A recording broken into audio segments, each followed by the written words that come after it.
Hi, my name's Aubrey Bowling, and I work here at the Family Clinic. So, I know that you're here to visit today and talk about whatever may be going on in your life. Before we get on to that, I just want to be sure that you've signed the confidentiality agreement. Yes, I have signed it, and I'm really glad to meet you, Miss Bowling. Okay, wonderful. I'm I happy to appreciate meet you any too. help you can give me. I really need some help. Okay, wonderful.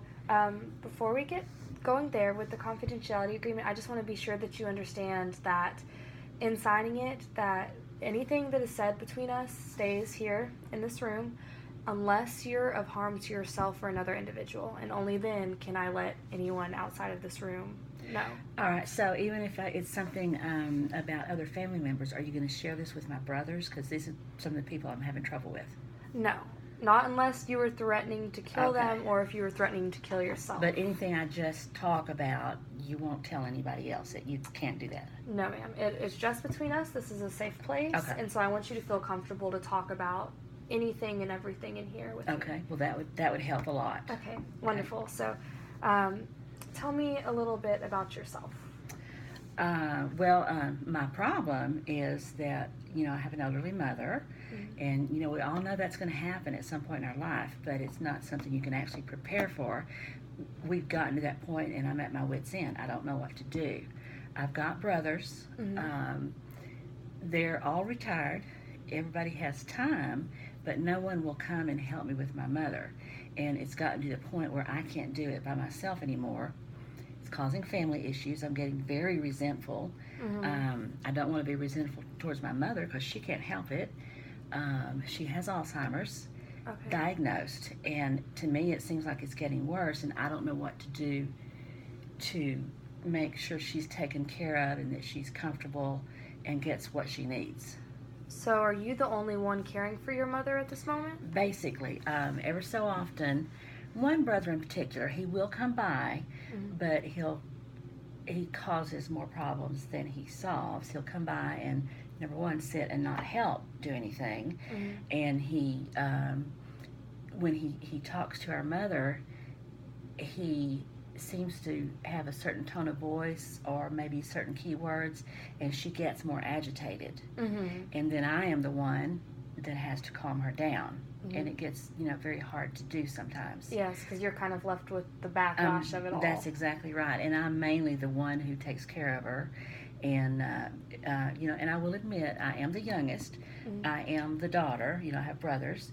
So, yes, I am close to my mother, but sometimes just physically you need some help. And your mother is living with you at home? Yes. Now, do you work at all? I did until recently. I've recently retired because it got to be too much. I had a very, very highly stressful job. I worked long hours, and I would be called in the middle of the night. I'd have to leave her at home unless I could get someone to come over and sit with her. So it got to be too much. So I had to retire. And so there's another stress because now I don't have the money that I had before. And so, there's a stressor, and then but I still don't have any more help.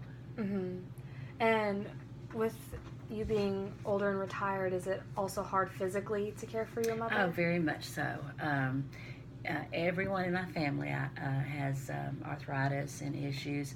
I have a hurt back that I hurt a good while back, and the only thing that might help there is if I had surgery, but I can't have surgery because I have to be here to take care of my mother. So I've put that off, and I try to just, I go to the doctor, but I take the medications and whatever, but I can't lift, so I can't lift and help my mother go to the bathroom or take her showers and stuff anymore. I managed to do it, but then it causes me health problems. Yeah. So it just seems to be spiraling and getting worse and worse. Have you tried talking to any of your brothers about your feelings and being resentful? Well, I have tried. It's hard to do, of course, because it's family members, and you don't want to cause a rift in the family. I've tried it, but some of them are more receptive than others. However, two of my brothers live out of town. Oh, that makes it more difficult. It does. They do what they can, but they don't actually live here in Waco, so they can't be here just like at the drop of a hat. Yes. The one who lives here is the one that I have the most problem with. I've tried talking with him. I've had my oldest brother talk with him, and he tells him all the right things, but then doesn't turn around and do the right things. Why is it you think he has?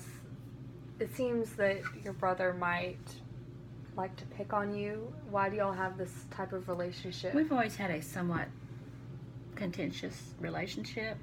I don't know really the reason. He's quite a bit older than I am, but all my brothers are older than I am. I'm the youngest of the children. It's, I'm sure I'm biased, but it's just his personality. He is jealous of the closeness I have with my mother. He's jealous, but he doesn't want to do what's needed to fix it or to get himself, in the same closeness with her. So rather he just take it out on you sometimes. Yeah.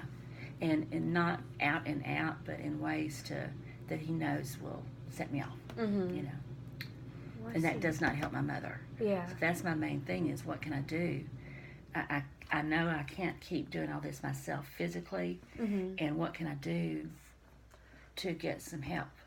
Have you tried at least talking to all three of your brothers and maybe working a system to where certain days there's someone taking care of your mom, or just splitting the responsibility so it doesn't just all fall on you? I've tried that, and I'll keep trying it, and it seems like it works for a short term. Everybody kind of falls in line and does whatever, but then, and I understand, people have things to do, they have their own lives, and then it kind of falls apart, so it's hard to get someone to stick to it. So ultimately it just all comes back on you. Then it comes back. Especially since she's living with you. I'm right here and she's right here with me, and I don't want to leave her alone, of course, and I want her to be taken care of, and it's just so stressful. I don't know what to do. Have you considered possibly placing her in a nursing home? I've considered it. Of course, nobody in the family wants to do that. My two oldest brothers, they understand, and they, no one wants to. They're on board with it. The brother that I have issues with or have problems with, he just is just so much against it. Well, I'm against it. I don't want to do it. But then again, I don't know what else to do. Now, my problem with that is I don't know who's where, who's a good one. I don't know the steps you go through. How does someone get into a nursing home? Who pays for it? We're not rich. I don't know all of those sort of things. Just really, what do you do? And I don't know, who do I contact? I don't have any guidance there.